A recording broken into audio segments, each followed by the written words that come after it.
Hey y'all, welcome back to Santino's Sunday Cigar Review. This week we're going to be doing the Ambrosia Spice by Drew Estate, so stay tuned.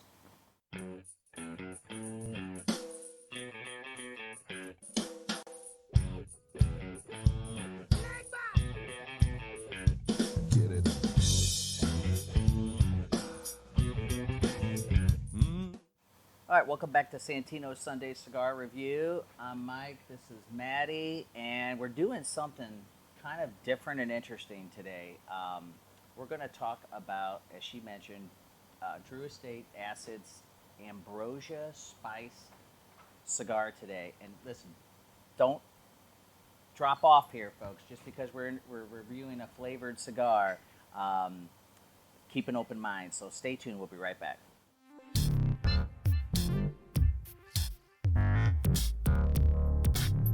All right, Maddie. So first, I'd like to just point out the difference or distinction between this Ambrosia Spice that we're going to review today, and how is this different than the rest of the traditional acid line of cigars? So this is going to be a little bit different.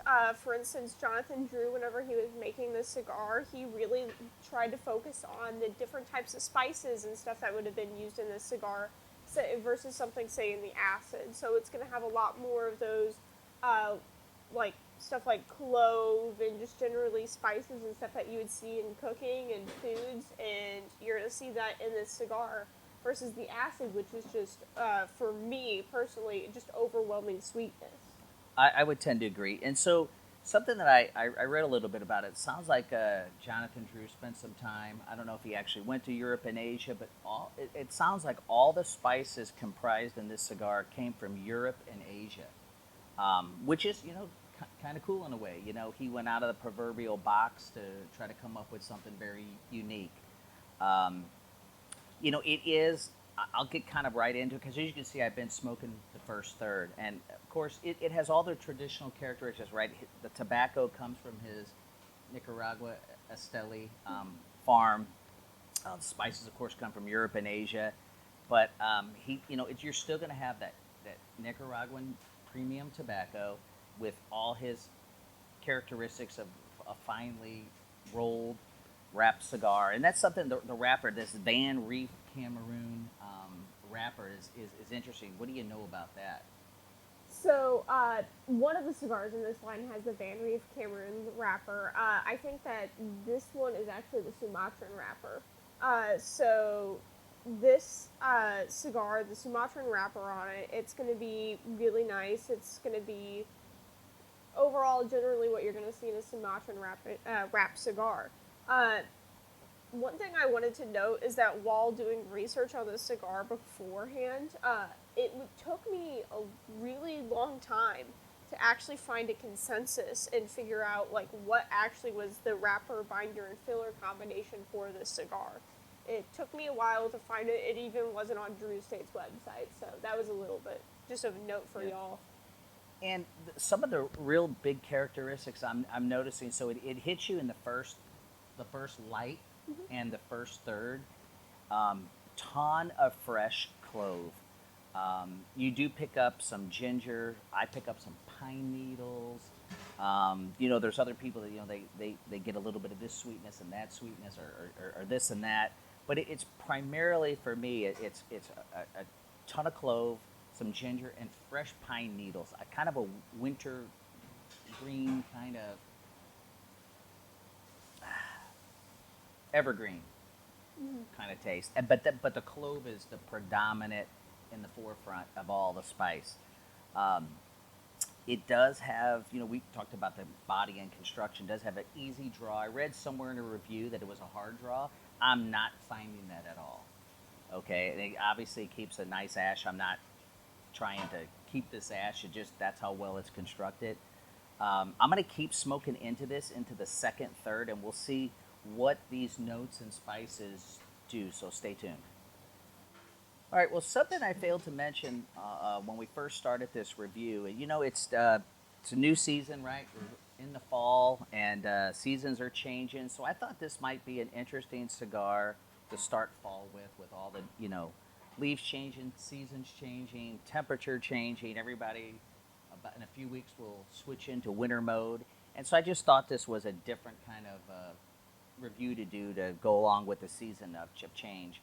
So, anyways, in this second third, the clove actually is now even more predominant, and the rest of the spices are falling further into the background, is the best way I can describe the cigar. So that kind of tells me, and I've never smoked cigarettes, but I'm wondering, Maddie, and I don't know how much you know about this. I don't think you've really smoked cigarettes either, but I think this would be for people who enjoyed clove cigars. I know Sparks is behind the camera again today, and he mentioned he smoked an Indonesian clove cigarettes. And so I think for people who like clove cigarettes, this might be an easy transition. Yeah, that would be a really great cigar. That would transition over really well into I can't believe smoking smoking like cigars and stuff like that. We even here at Santino's have Ambrosia clove tikis, which are little cigarella sizes. So even if you don't want to smoke a full size cigar just because you're switching over, that would even be a great transition. And that's in the acid line of tins that we sell as well. Yes. Okay. All right, so folks, stay tuned. We're going to get into the last third of this cigar, wrap this up, and do some general announcements. So stay tuned. All right, welcome back, everybody. So I'm kind of in my last third. I want to kind of give you some notes here, and then we'll talk about some other things and wrap this up. It's still predominantly clove. So like I said, for people who smoke clove cigarettes or enjoy that spice in particular, I think this is going to be a hit. We know this won't be for everyone, but keep an open mind. It's kind of fun just to smoke something different. I will tell you, I'm drinking a cup of coffee this morning, and Maddie, you found that you thought it paired well with coffee as well in the past when you smoked it. I agree. I also think, I can't say that it would pair with a nice liquor like a bourbon or scotch, but I think it would pair with maybe a flavored beer. I think that this would be a good pairing for that. Other than that, I just think just try something new. But anyways, we're going to wrap this up now. Our pros and cons. Maddie, do you have a pro and con for this cigar? So my pro for this cigar is that it's a great thing to smoke whenever you don't want to think about what you're smoking. You just want to smoke something and you want that flavor right in the front, and you don't really want to think about it or have to sit there and ponder about it the whole time. My con of this cigar is that it's got a pretty large ring gauge for me personally. I don't like anything that's pretty much a 50 or a 52 and above. I'm not really going to smoke it that much, and that's about my only con for it. Yep. And for me, the pro is, we've always said this from day one, is try something new. I think it's worth the try.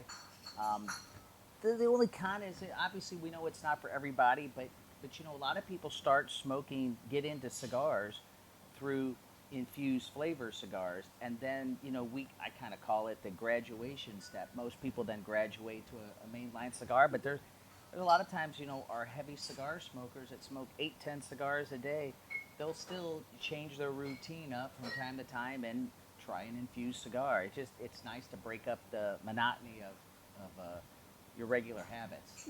So, all right, Maddie, how about any future news, and we'll wrap this up. Yeah, so make sure you like, comment, subscribe, hit the notifications so you can be reminded whenever all of our videos go live.